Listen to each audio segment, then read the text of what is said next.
13 जनवरी 2021 की मुरली है।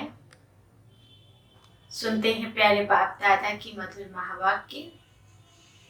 मीठे बच्चे, तुम्हारे मुख से सदैव ज्ञान रतन निकलने चाहिए। तुम्हारा मुखरा सदैव हर्षित रहना चाहिए। हर्षित मुखरा कब होगा? जब बाबा कहते हैं कि मुख से सदैव ज्ञान रतन निकले तो हर्षित रहेंगे। प्रश्न: जिन बच्चों ने ब्राह्मण जीवन में ज्ञान की धारणा की है, उनकी निशानी क्या होगी?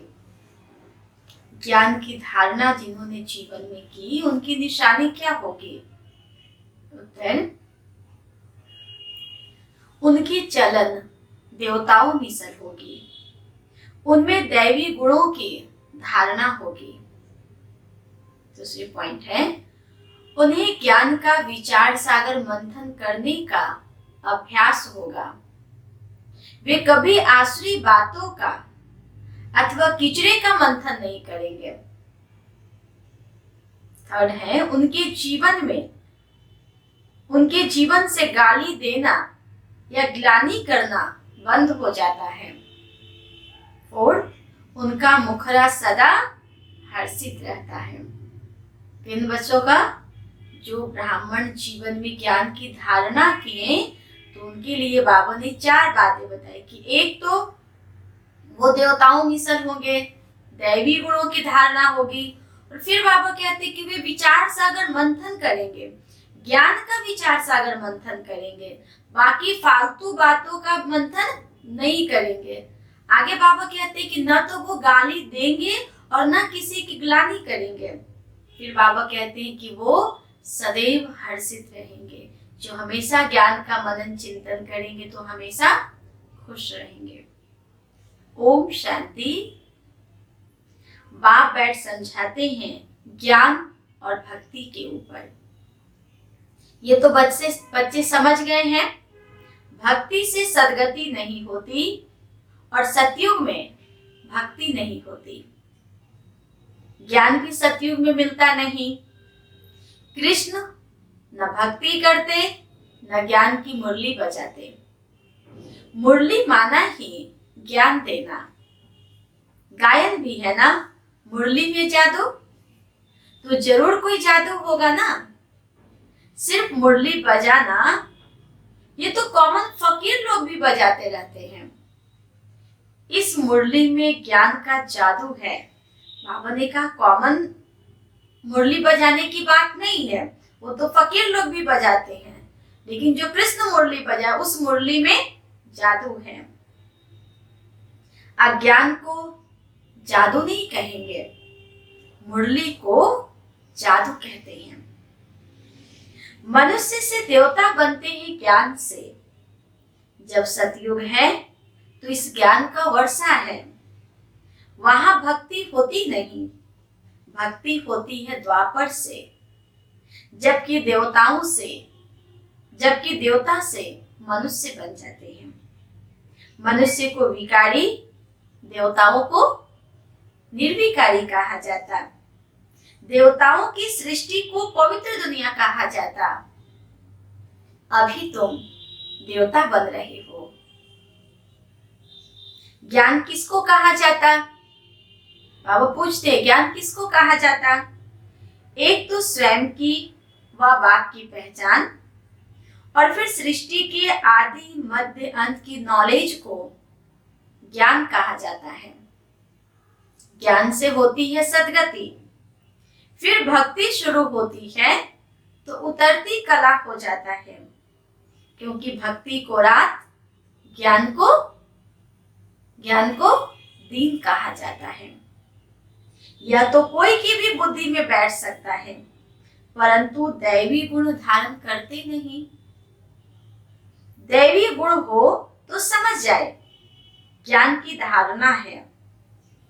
ज्ञान की धारणा वालों की चलन कैसी होगी?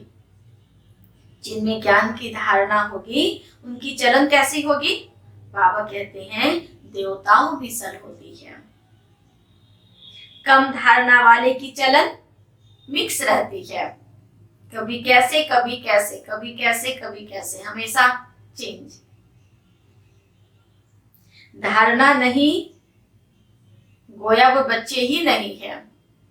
बाबा ने क्या कहा? जिनमें ज्ञान की धारणा नहीं है, बाबा ने कहा वो समझो बच्चे नहीं है। मनुष्य बाप की कितनी ग्लानि करते हैं। ब्राह्मण कुल में आते हैं तो गाली देना, ग्लानि करना बंद हो जाता है। तुमको ज्ञान मिलता है, उस पर विचार सागर मंथन करने से अमृत मिलेगा। विचार सागर मंथन ही नहीं करते तो बाकी क्या मंथन होगा? आसुरी विचार, उनसे किचड़ा ही निकलेगा। अभी तुम ईश्वरीय स्टूडेंट हो, जानते हो मनुष्य से देवता बनने की पढ़ाई पढ़ रहे हैं। देवताएं यह पढ़ाई नहीं पढ़ेंगे क्योंकि वे तो है ही देवता, और बाबा जो हमें पढ़ाई पढ़ाते हुए मनुष्य से देवता बनाने के लिए पढ़ाते हैं। देवताओं को कभी ज्ञान का सागर नहीं कहा जाता। ज्ञान का सागर तो एक को ही कहा जाता है। दैवी गुण की धारण, दैवी गुण भी ज्ञान से धारण होते हैं। यह ज्ञान तुम बच्चों को अभी मिलता है, यह सतयुग में नहीं होता। इन देवताओं में दैवी गुण है, तुम महिमा भी करते हो, सर्वगुण संपन्न, 16 कला संपूर्ण। तो अभी तुमको ऐसा बनना है। कैसा बनना है? सर्वगुण संपन्न।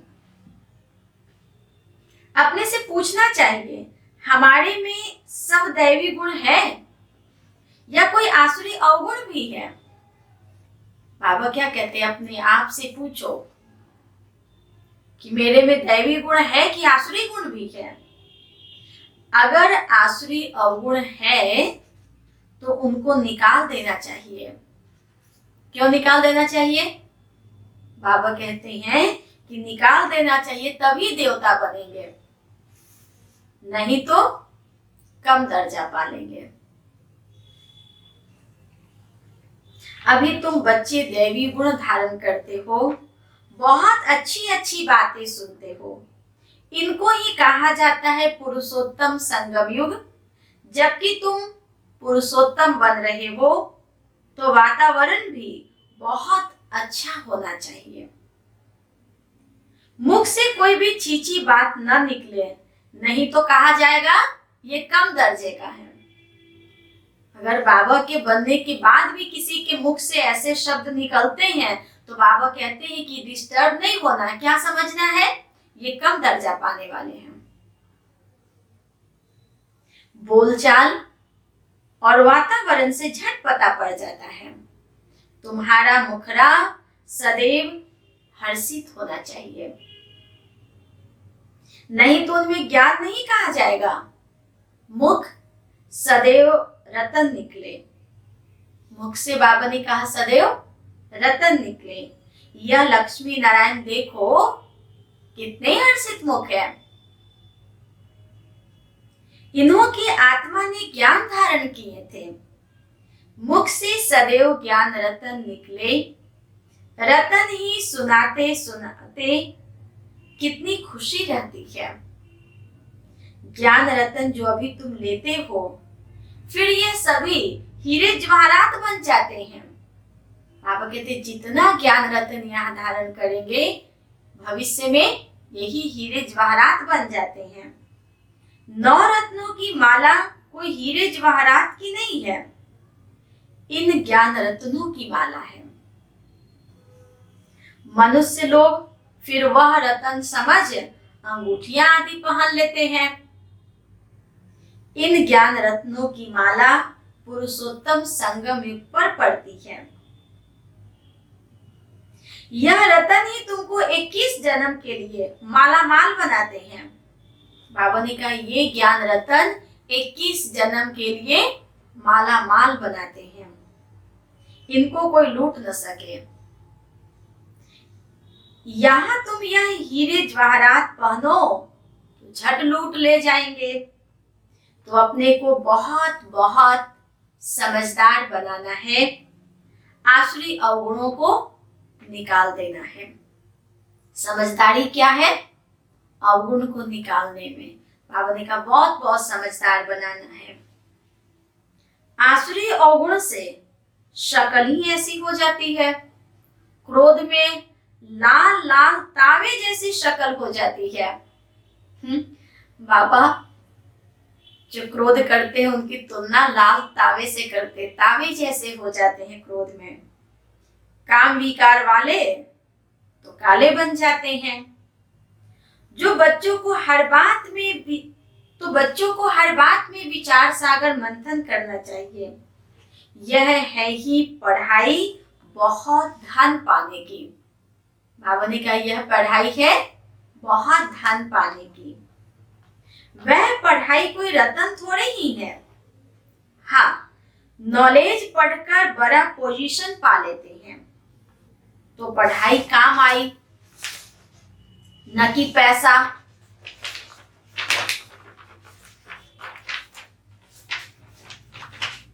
पढ़ाई ही धन है। जितना पढ़ते उतना ऊंच मर्तबा पाते, फिर धन भी इतना कमाते। तो बाबा ने कहा पढ़ाई ही धन है। वह है हद का धन, फिर यह है बेहद का धन। है दोनों पढ़ाई। अभी तुम समझते हो बाप हमको पढ़ाकर विश्व का मालिक बनाते हैं। वह अल्पकाल क्षण भंगुर की पढ़ाई है, एक जन्म के लिए। फिर दूसरे जन्म में नए सिर पढ़ना पड़े। वहां धन के लिए पढ़ाई की दरकार नहीं। वहां तो अभी के पुरुषार्थ से अकीचार धन मिल जाता है, अथाह धन मिल जाता है अभी की पढ़ाई से। धन अविनाशी बन जाता है। देवताओं के पास धन बहुत था, फिर जब भक्ति मार्ग अथवा रावण राज्य में आए तो कितना था, कितने मंदिर बनाए, फिर आकर मुसलमानों आदि ने लूटा। कितने धनवान थे।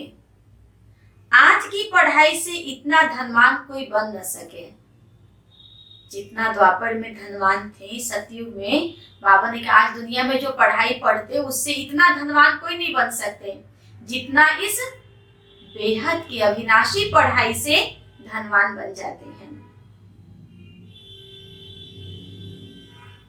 देवताओं के पास धन बहुत था।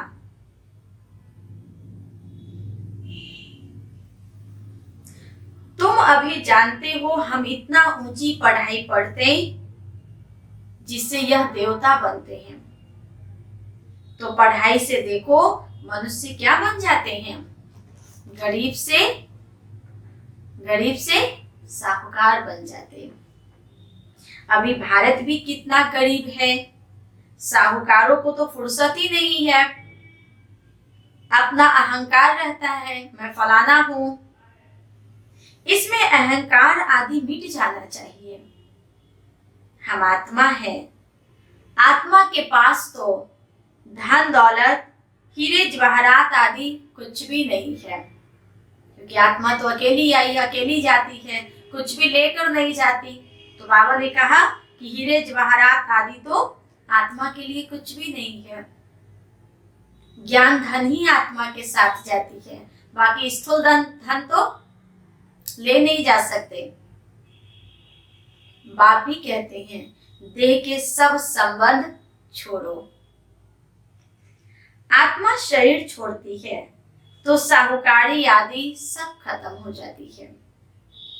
जब नए सिर पढ़कर फिर धन कमावे या दान पुण्य अच्छा किया हो तो साहूकार के घर में जन्म लेंगे। कहते हैं ना पास्ट के कर्मों का फल है। ये तो इतना मेहनत भी नहीं करता फिर भी इसके भाग्य में कितना है। तो बाबा कहते हैं ये तो पास्ट के कर्मों का फल है। नॉलेज का दान किया हुआ होगा, वह कॉलेज धर्मशाला आदि बनाई तो उसका फल मिलता है, परंतु अल्पकाल के लिए। यह दान पुण्य भी यहाँ किया जाता है, सतयुग में नहीं किया जाता। सतयुग में अच्छे ही कर्म होते हैं क्योंकि अभी का वर्षा मिला हुआ है। वहां कोई का भी विकर्म नहीं क्योंकि रावण ही नहीं। गरीबों का भी विकर्म नहीं बनेगा। यहाँ तो साहूकार के भी विकर्म बनते हैं, तब तो यह बीमारियां आदि दुख होते हैं, चाहे साहूकार हो या गरीब हो, सबके पास बीमारी है, सभी दुखी है। बाबा ने कहा यह है ही रावण राज्य। वहां विकार में जाते ही नहीं तो विकर्म कैसे बने? सारा मदार कर्मों पर है, इसलिए बाबा आकर हमें श्रेष्ठ कर्म करना सिखलाते हैं। यह माया रावण का राज्य है जो मनुष्य विकारी बन जाते। बाप आकर पढ़ाते हैं, किस लिए पढ़ाते? किस लिए पढ़ाते? निर्विकारी बनाने के लिए, क्योंकि अभी सब विकारी है। बाबा पढ़ाकर हमें निर्विकारी बनाते। बाप निर्विकारी बनाते, रावण फिर विकारी बना देती है। रामवंशी और रावण वंशी की युद्ध चलती है। तुम बाप के बच्चे हो और वह रावण के बच्चे हैं। कितने अच्छे अच्छे बच्चे माया से हाथ खा लेते हैं। माया बड़ी प्रबल है, फिर भी उम्मीद रखते हैं। हाँ, माया बड़ी प्रबल है, हार खिला देती, फिर भी बाबा उम्मीद रखते हैं। अधम से अधम का भी उद्धार करना होता है ना। हाँ, कितना भी कोई बिल्कुल पतित है, अधम से अधम बिल्कुल पतित है, उनका भी उद्धार करने बाबा आए हैं। बाप को तो सारे विश्व का उद्धार करना होता है। बहुत गिरते हैं, एकदम चट खाते में अधम से अधम बन जाते हैं। ऐसे का भी बाप उद्धार करते हैं।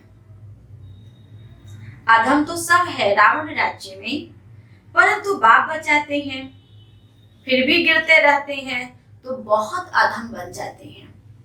बाबा बचाते हैं, फिर भी नहीं बचते, गिर जाते, तो बाबा कहते हैं कि बहुत अधम बन जाते हैं।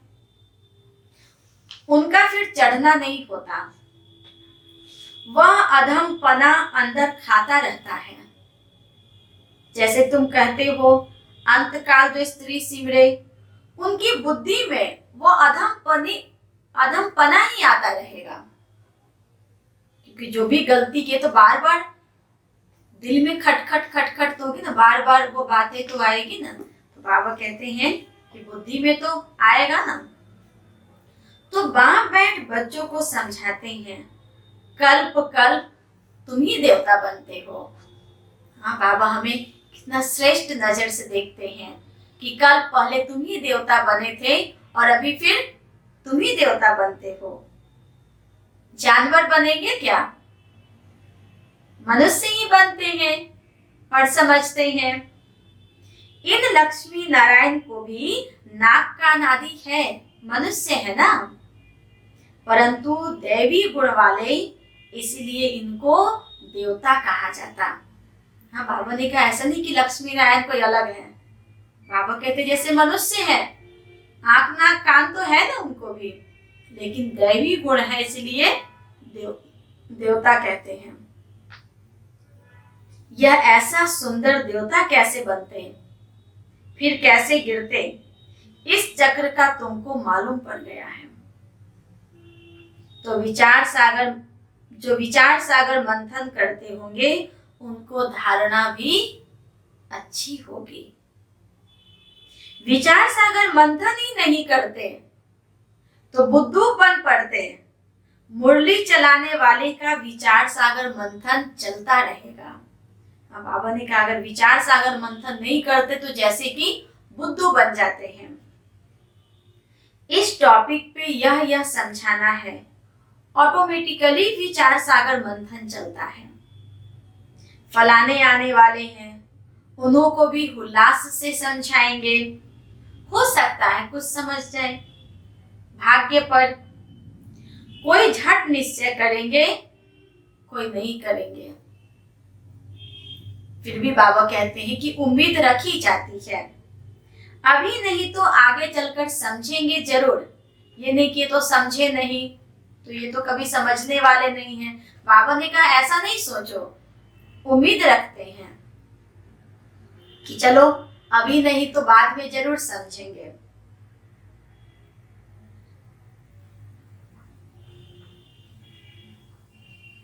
उम्मीद रखनी चाहिए। उम्मीद रखना माना सर्विस का शौक है, थकना नहीं है।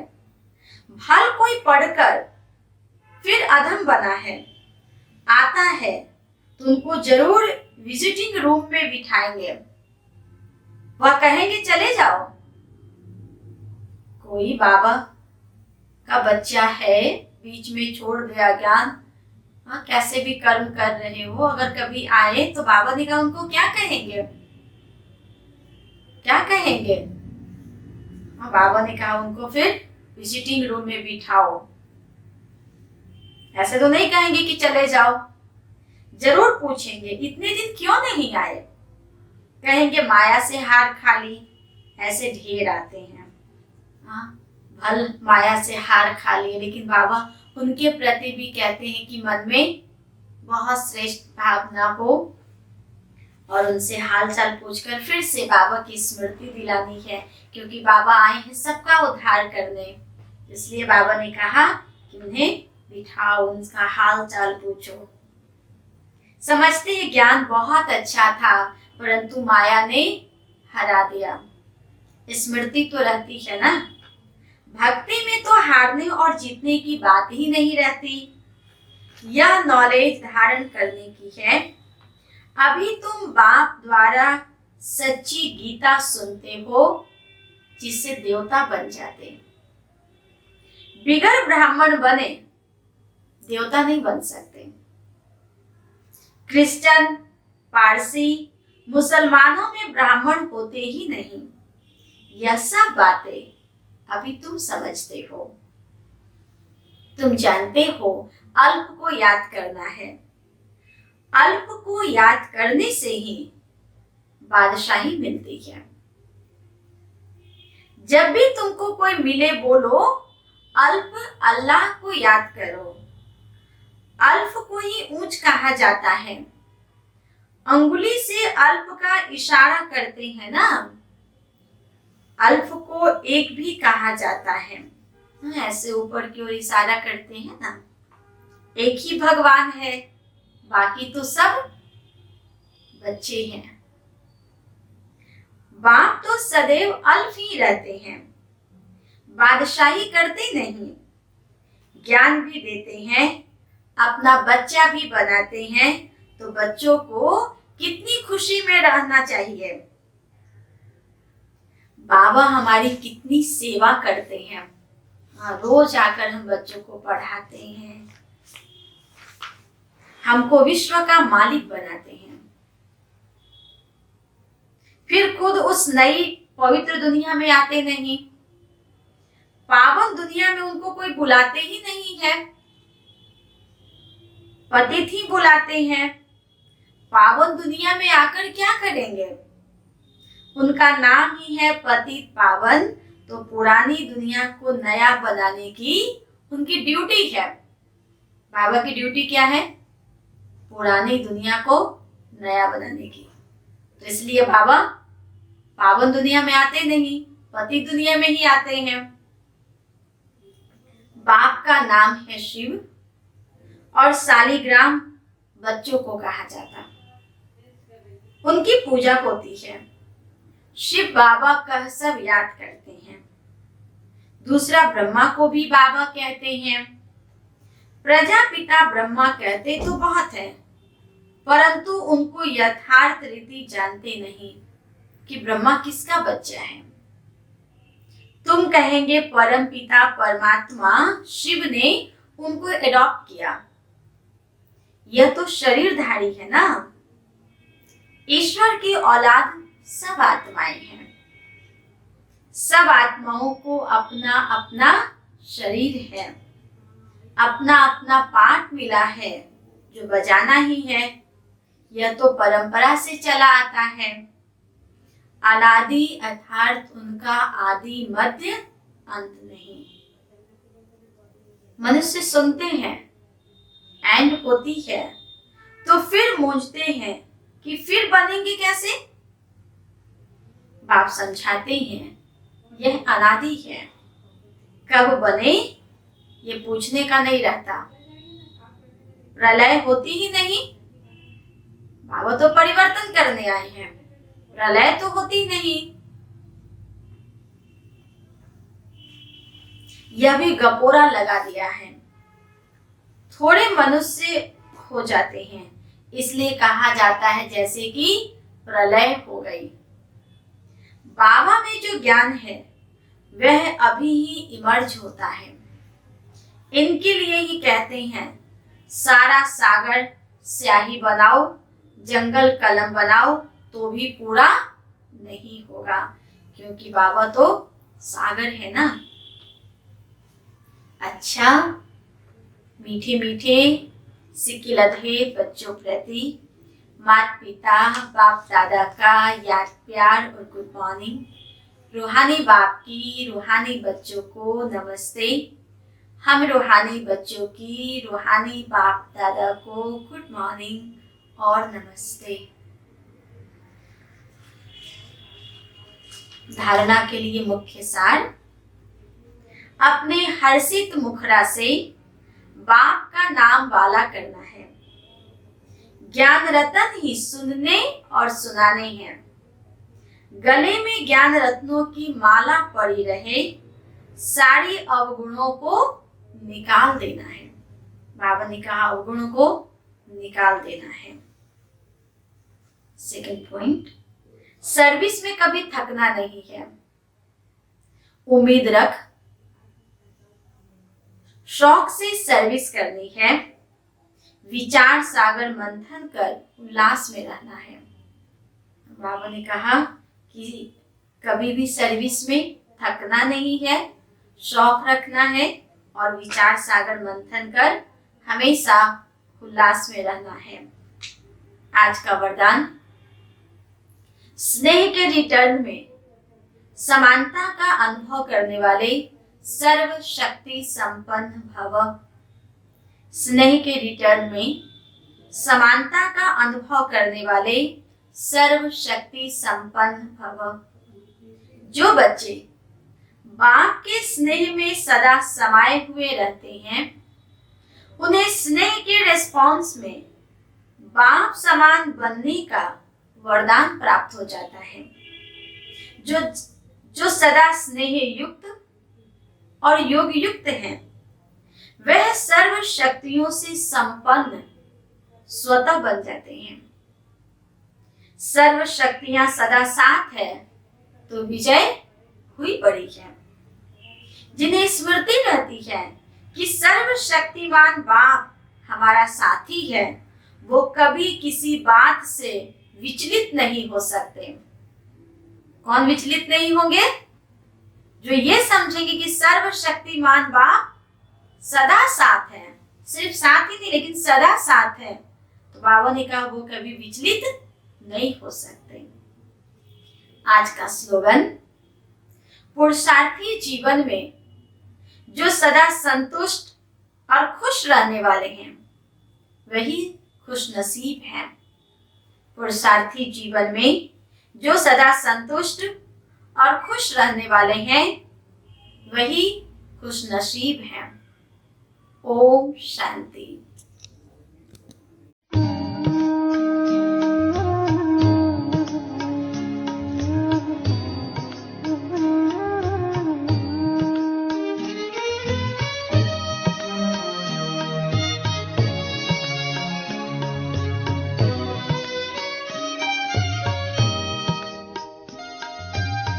कहाँ मिलेगा बाबा ऐसा, सतयुग में तेरा प्यार हो।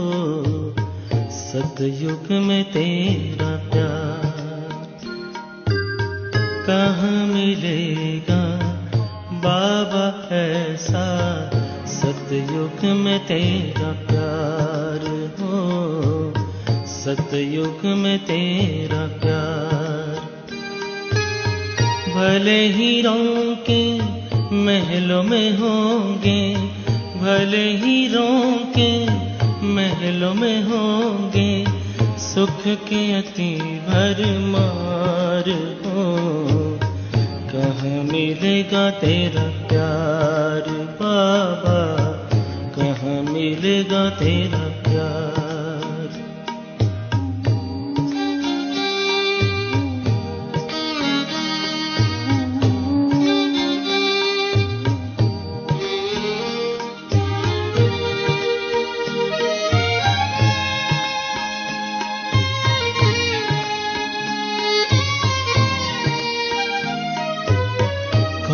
सुनाएगा मुरली वहाँ, बाबा बिना दिल लगेगा कहाँ।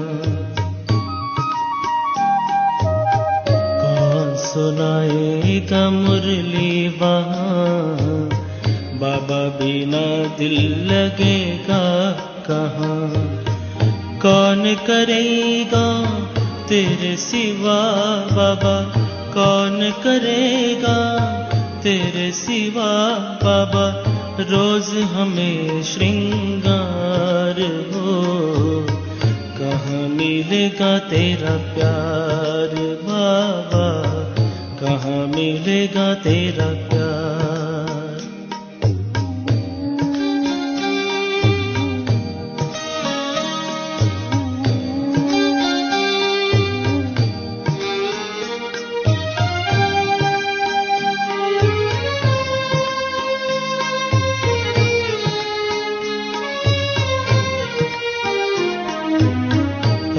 तो बाहों में झुलाते हो, पलकों पे अपने बिठाते हो, ज्ञान रत्न से सजाते हो, मीठे मीठे बोल सुनाते हो।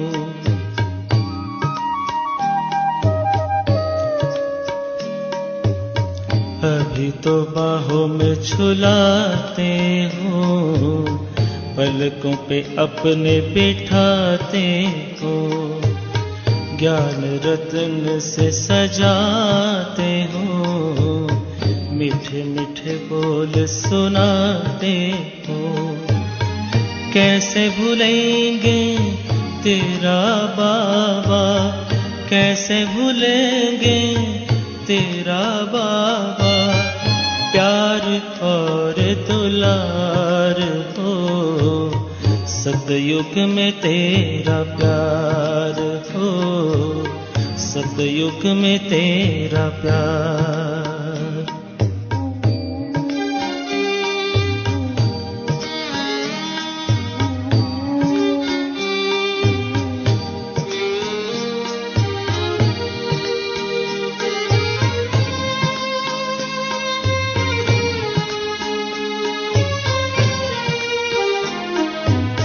साथी बने हो तो बने रहना, सतयुग में भी न दूर रहना। साथी बने हो तो बने रहना, सतयुग में भी न दूर रहना। गाते रहेंगे हर पल बाबा, गाते रहेंगे हर पल बाबा, तेरा ही उपकार हो। कहाँ मिलेगा तेरा प्यार बाबा, कहाँ मिलेगा तेरा प्यार। कहाँ मिलेगा बाबा ऐसा, सतयुग में तेरा प्यार हो, सतयुग में तेरा प्यार। भले हीरों के महलों में होंगे, भले हीरों के महलों में होंगे सुख के अति भरमार हो। कहाँ मिलेगा तेरा प्यार बाबा, कहाँ मिलेगा तेरा प्यार बाबा, कहाँ मिलेगा तेरा प्यार।